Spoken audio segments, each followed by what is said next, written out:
In today's video, I want to continue with the Philip Glass's Etude number 6. A few weeks ago, I made the video talking about and actually learning a little bit on camera this piece, and I think I reached this bar.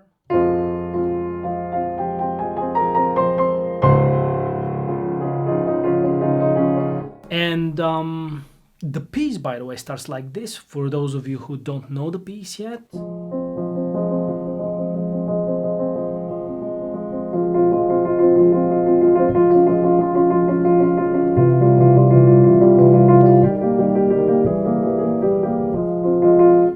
And you can watch just my previous video. I haven't had a chance to spend even a minute more on this piece since the last video that I shot for you.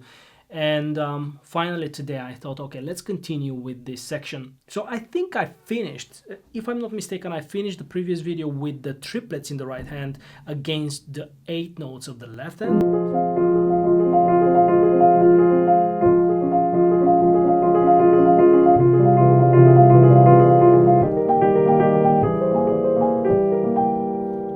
And then we come to this part. And I think that that's actually probably one of the most difficult parts to play in this piece, even though the repeated notes in the first section where we discussed fingering, what kind of fingering would be useful to do, I think this is also quite challenging because you have big jumps. So let's look at the notes.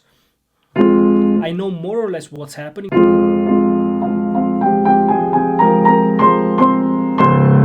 So that's a big jump.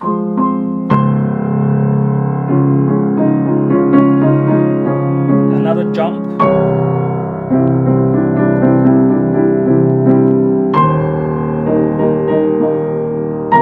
No, that's lower.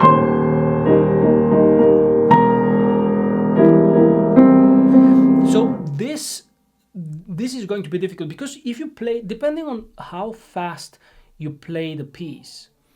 So if you play the piece, I've heard the recording when it was where it was played quite fast. I think something like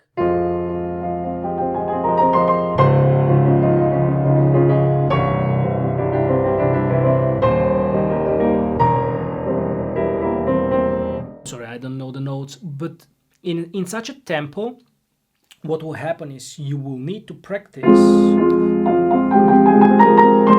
that you don't every time take time between the jump and then continuing to play and jump.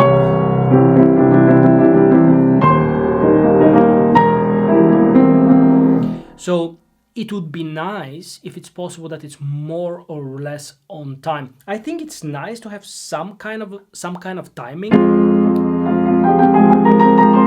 and that also depends where.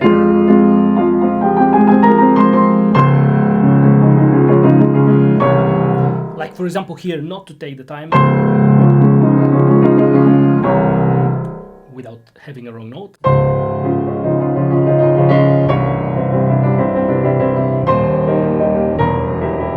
Here not to take every time, but like to merge them in a way.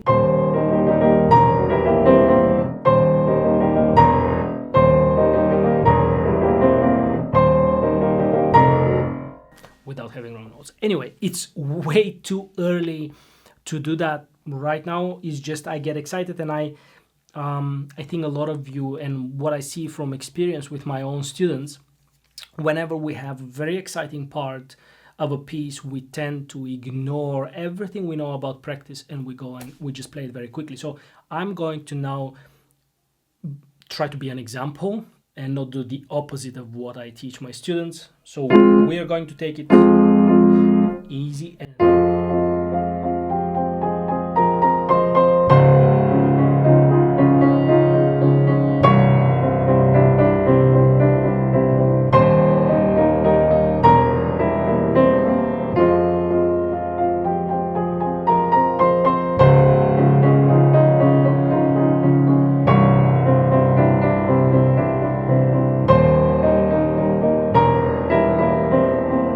and now what I discover what I'm discovering when I'm studying the piece, when you slow down, you can see many more things that would be so important in a fast tempo, to not make it sound like you're just playing fast and loud, but that you make much more sense and bring much more depth to the piece. So what I'm seeing is that the chords are changing, and that would be fantastic in this bar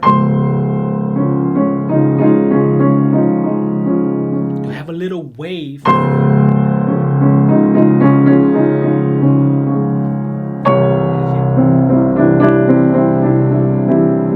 Then after that, the chords stay the same here. So there we wouldn't need a wave. And here the chord also, we have an extra C, which is also worthwhile bringing up. So let's see.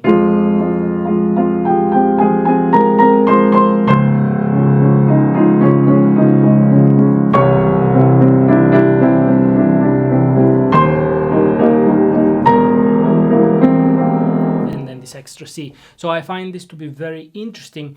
And if I look at the left hand, here in the left hand we have only the left hand stays the same after the jump, after the octave in the left hand. It stays the same in terms of intervals and structure. But if you look a little bit earlier in the piece, we had something actually very nice. Yeah, if I look at the third system, I see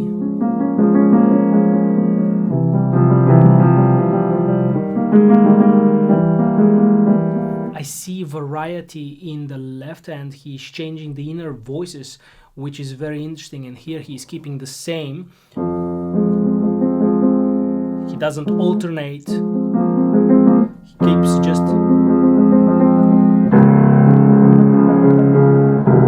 So that's something to be studied when you're playing the piece. You need to check very carefully the left hand that you have in the first system is staying the same.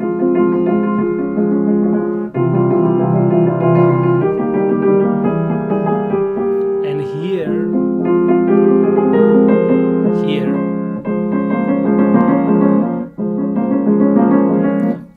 third system, he is starting to alternate to have this in the left hand. And now in the new section that we're studying, we have just the difficulties, the big jumps, the waves of the right hand. So he's starting to alternate to bring this tension back and forth into the right hand instead of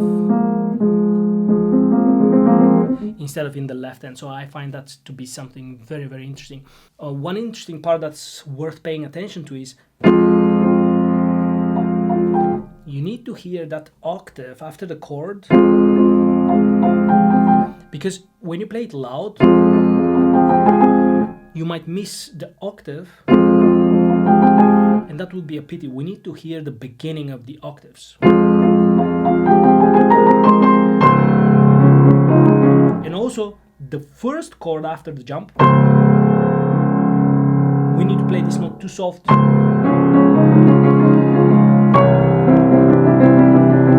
or give it a tiny bit of time between this and playing, because if we don't hear all the notes, the tension is going to decrease. So that's something that's worthwhile paying attention to.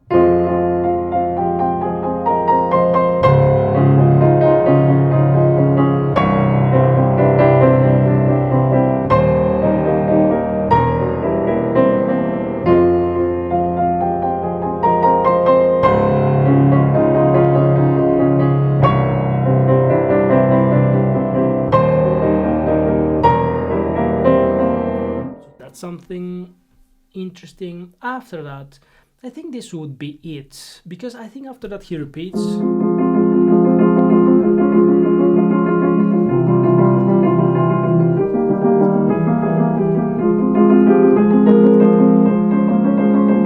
I have to even look back at my previous video to see what fingering I decided on in the right hand. I think alternating between 2 and 1.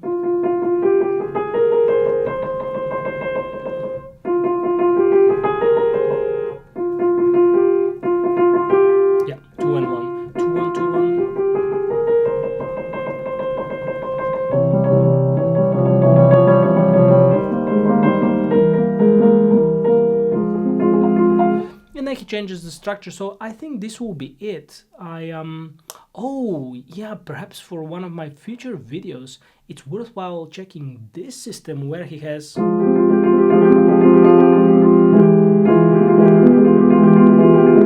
that would be nice. There he changes something. Yeah, and we have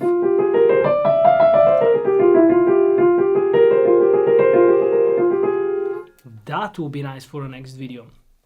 Awesome. Anyway, I wanted to just extend a little bit on my first video and study this new section, but now that I'm looking at the piece, there is one more that's worthwhile checking, and I think that's not an easy section actually with the triplets. You can hear the piece on YouTube and on Spotify for sure.